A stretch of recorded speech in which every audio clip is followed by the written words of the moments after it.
वहीं से मैंने एनडी यूनिवर्सिटी से ग्रेजुएशन की, उससे पहले आदमजी कॉलेज से intermediate, then Cantt public school से matric. So this is my general background. Now all my life I stayed in Pakistan. सिवाय इसके 15-15 दिन या 20-20 दिनों के लिए छोटे छोटे एग्जीबिशन अटेंड करने के लिए जो हमारी सिक्योरिटी कंपनी की तरफ से हमें भेजा गया था, थोड़े इक्विपमेंट खरीदने के लिए या देखने के लिए. अदरवाइज मेरी तमाम तालीम, मेरी तमाम रूट्स, मेरे तमाम ओरिजिन, मेरी तमाम family, everything is in Pakistan. Allah के फजल से मेरे पास पाकिस्तान में कोई प्रॉपर्टी नहीं है, मेरे पास कोई बैंक अकाउंट नहीं है सिवाय रनिंग बैंक अकाउंट के, जिससे मैं अपने दफ्तर का खर्च चलाता हूँ. हर महीने जो मेरे चेक्स आते हैं आग से या न्यूज वन से या मेरी वो कंसल्टेशन जो हमारी कॉन्ट्रैक्ट्स है हमारे क्लाइंट्स के साथ. We are not funded by anybody. मेरे पास कोई शेयर्स नहीं है, मेरे पास कोई रियल वेल्थ, कोई प्रॉपर्टी, कोई चीज हमारे पास नहीं बनी हुई. We are people who are working for. जब हमने शुरू किया था ये काम अपना ब्रास टैक्स, तो objective one objective was of course कि मैं अपने बच्चों का रिस्क कमा सकूंगा, और दूसरा ऑब्जेक्टिव ये था कि पाकिस्तान के जो हुक्मरान हैं या पॉलिसी मेकर्स हैं या मीडिया है या ओपिनियन मेकर्स हैं, उनको हम एक फ्रेश पर्सपेक्टिव दें, एक नया पस मंजर दें उन तमाम जियोपॉलिटिकल हालात जाके जो पाकिस्तान में बर्पा हो रहे हैं. क्योंकि अफगानिस्तान का बैकग्राउंड था, तबीयत में थोड़ा सा जलाल भी है और तबीयत में थोड़ा बेबाकी भी. So with this background you will understand कि जब हम टीवी पे आके बात करते हैं तो लोग ये पूछते हैं कि तो डर नहीं लगता है, ब्लंटली क्यों बात करते हैं. The point is कि जब अफगानिस्तान से 6 साल जब अफगानिस्तान में हम 6 साल सोवियत फौजों के खिलाफ लड़ चुके हैं, जब पूरी सोवियत आर्मी की ताकत हमारे सामने होगी, फिर हम चंद दस्ते छोटे छोटे मुजाहिदीन को प्रोटेस्ट कर रहे होते थे, उस वक्त मुझे कौन बचा रहा होता. बढ़िया. ये तो ये बिलीफ, ये फेथ, ये मेरे अल्लाह ने अगर मुझे ये तरबियत देकर यहाँ तक भेजा तो सच बात करने में अपनी कौम के लिए, अपने मुल्क के लिए हमें किसी बात का खौफ नहीं है. यहाँ हमारे लोग सच सुनना भी नहीं जानते हैं और बोलना तो बहुत मुश्किल काम है. हमारा ये तकरीबन 10 साल हो गए इस काम को किए हुए, लेकिन मीडिया में हम कमर्शियल मीडिया में 2 साल पे आए और ये दूसरा साल तकरीबन हमें 2.25 साल हो चुके आते हुए. हमने कोई 450 से ज्यादा प्रोग्राम किए हैं पाकिस्तानी मीडिया में और फिर पाकिस्तानी यूनिवर्सिटीज, कॉलेजेस और पाकिस्तान के मुख्तलिफ थिंक टैंक्स. जब हमारे लेक्चर शुरू हो गए फिर हमें इन्विटेशन आने लगी, मुख्तलिफ जगह पे फाइट किया जाने लगा. तो पेशावर से कराची तक मुसल्लह अफवाज के इदारों में भी, प्राइवेट यूनिवर्सिटीज और कॉलेजेस के इदारों में भी as a specialist on Pakistan national security issues हम जाके लेक्चर्स देते हैं, हमारी टॉक्स होती है और हमारा एक स्टैंड, एक रिकग्निशन है. इंटरनेशनल मीडिया उसमें BBC भी है, CNN भी है, उसमें अल जजीरा भी है, उसमें प्रेस TV भी है, मुख्तलिफ और टर्किश टेलीविजन के नेटवर्क्स भी है. They come to our office, they take our opinions और हर रोज हमारा इंटरनेशनल मीडिया से एक मैसिव इंटरेक्शन रहता है. So this is what we are as specialists, as professionals. हमारा अपना रावलपिंडी में एक छोटा सा दफ्तर है. You are most welcome. आप तशरीफ लाइए हमारे दफ्तर में.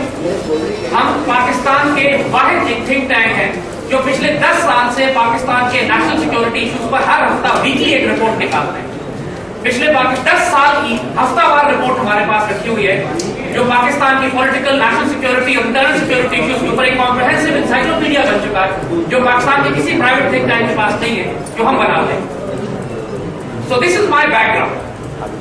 हमने जो प्रोग्राम किए हैं, हम मीडिया में उस वक्त आए 2007 के आखिर में कि जब पूरे पाकिस्तान में पूरे कुछ हमले किए जा रहे थे. पूरे मुल्क में तस्वुर दिया जा रहा था कि पाकिस्तान अब टूटने वाला है, पाकिस्तान अब बचेगा नहीं. Almost every second day, third day there was a bomb blast going on. खुद कुछ हमलों की शदीद लहर पाकिस्तान में थी और किसी को यह मालूम नहीं हो रहा था कि दहशतगर्द हमले कर कौन रहा.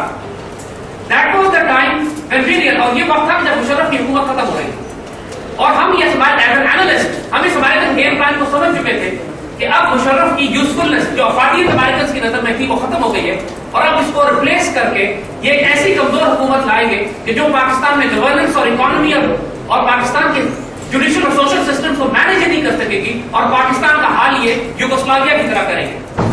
ये उससे 10 साल पहले 1993, 94, 95, 96 में यूगोस्लाविया डॉक्ट्रिन अप्लाई कर चुके हैं, जिसके नतीजे में एक प्रो सोवियत मुल्क यूरोप के बीच में तोड़कर 5 छोटे छोटे मुल्कों में तकसीम कर दिया गया अपने अपने सूबों के एक्सेस पे.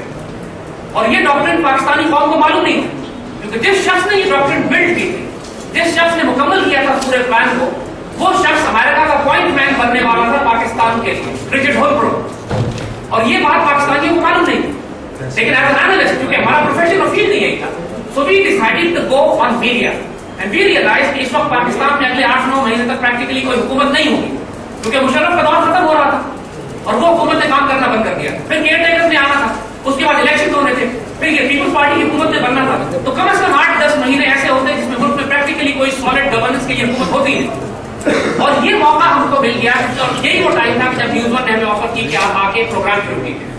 So I started off, अगर आप नोट कीजिए तो मेरा पहला प्रोग्राम इस बात के ऊपर था कि US war on terror and the ideology of American neocon evangelical Christian Zionists, कि वो दुनिया में 21वीं सदी में कौन सा खेल बर्पा करना चाहते हैं।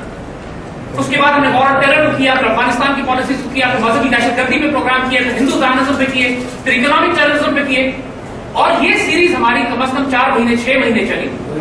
पीपल वर वेरी सरप्राइज्ड, लोग इस पर बहुत हैरान थे कि आप इतनी ब्लंटली बातें करते हैं, आपको कोई रोकता क्यों नहीं? हमें कोई रोकता इसलिए नहीं था कि प्रैक्टिकली उस वक्त पाकिस्तान में हुकूमत ही नहीं थी, और जो हुकूमत थी वहां पर उस वक्त वो आजादी सहाफत के मामले में अपने आप को कॉम्प्रोमाइज नहीं करना चाहती थी।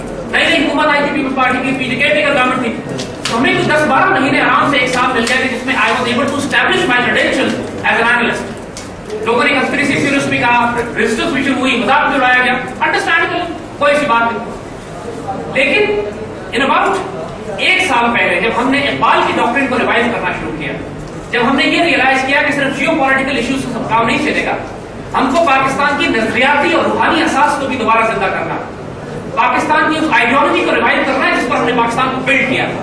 1940 की रेजोल्यूशन, 1949 के ऑब्जेक्टिव रेजोल्यूशन, फिर इकबाल की फंडामेंटल डॉक्ट्रिन ऑफ खुदी and the realisation and revival of Islamic renaissance, जो इकबाल की कॉन्सेप्ट में है, इकबाल की फिक्र और सोच में है कि आने वाली सदी जो है वो इस्लाम की सदी होगी, कि एक आइडियोलॉजिकल नजरियाती तसादुम होगा 21वीं सदी में, कि जब कम्युनिज्म कोलैप्स कर चुकेगा, कैपिटलिज्म बैंकरप्ट हो चुकेगा, और उस वक्त इंसान एक आइडियोलॉजी तलाश करेगा, और ये वो वक्त होगा कि जब इस्लाम एज एन ऑल्टरनेट आइडियोलॉजी इंसान के सामने प्रेजेंट करने की जरूरत है। सो सिंस बुनियादी तौर पर I am a pan Islamist, बुनियादी तौर पर हमारी फिक्र उम्मत मुस्लिमा की सतह पर है, लेकिन हम पाकिस्तान को एक मरकज की हैसियत से देखते हैं, जिस तरह अल्लामा इकबाल ने पाकिस्तान की एक मरकज की हैसियत से देखा, और उसके बाद अपनी डॉक्ट्रिन बिल्ड की कि इस मरकज पर आप एक बुनियाद बनाकर एक होंगे मुस्लिम भारत की पासवानी के लिए, नील के साहिल से लेकर ताबा खाकी काशदत, वो पैन इस्लामिज्म की जो बात करते हैं, इसका कोई मरकज होना चाहिए। तो these are romantic ideal, agree. आज के दौर में जब पाकिस्तान के हालात ऐसे हैं कि इंसान खाने को रोटी नहीं मिल रही, इंसान ये कहेगा उम्मत मुस्लिमा की क़यादत में मिल जाएगी, तो लोग यही कहेंगे कि दीवाने की बढ़। लेकिन हर दुनिया में बड़ा काम तारीखें जब तब्दील की जाती है तो किसी रोमांटिक आइडियल और ड्रीम्स में की जाती है। किसी जब पाकिस्तान बनाने की रेजोल्यूशन 1940 में पास की गई तो सब भी लोगों ने मजाक उड़ाया था कि हिंदुस्तान की तकसीम कैसे मुमकिन है, लेकिन अल्लाह ताला ने मदद की, हमारे बुजुर्गों ने फैसला किया, they decided to go for it and pay any price। जब आप किसी आइडियल के लिए, किसी वैल्यूज के लिए, किसी रोमांटिसिज्म के लिए अपनी जान कुर्बान करने पे आमादा होते हैं, फिर कायनातें तब्दील हो जाती है, तारीखें तब्दील हो जाती है। So we started off with this mission। हमने इकबाल का पाकिस्तान शुरू किया, इकबाल के साथ इकबाल की आइडियोलॉजी को लेक्चर सीरीज शुरू की। अब नाउ हम एक ऐसे स्टेज पे पहुंच चुके थे, हमने पाकिस्तान में हर उस दुश्मन को अटैक किया जो पाकिस्तान की नजरियाती और रूहानी असास को तोड़ना चाहता है। हमने तमाम सब नेशनलिस्ट को अटैक किया जो प्रोविंशियल ऑटोनॉमी के नाम पर सूबों को तोड़ना चाहते हैं। कोई पख्तूनिस्तान अलग करना चाहता है, कोई बलूचिस्तान अलग करना चाहता है, कोई कराची को अलग करना चाहता है, कोई पाकिस्तान में सराय की सूबा बनाना चाहता है, कोई पाकिस्तान की फेडरेशन को कमजोर करना चाहता है। हमने उनको अटैक किया जो पाकिस्तान में डैम नहीं बनने दे रहे।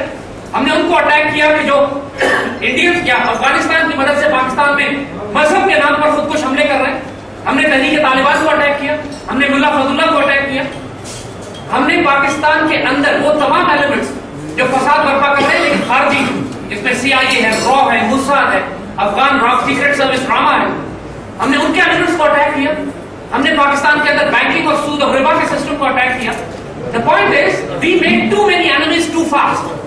लोग हमें यही कहा करते थे कि आप बिल्कुल पागल हो, क्योंकि आप इतने बड़े बड़े दुश्मनों को एक साथ चैलेंज करके एक ऑल्टरनेट आइडियोलॉजी भी दे रहे हो। You are talking of a political model based on खिलाफत राशिदा। आप बात कर रहे हो कि हम हुजूर सल्लल्लाहु अलैहि वसल्लम की उस हदीस को जिसकी बुनियाद पर ग़ज़वा हिंद की बात की जाती है।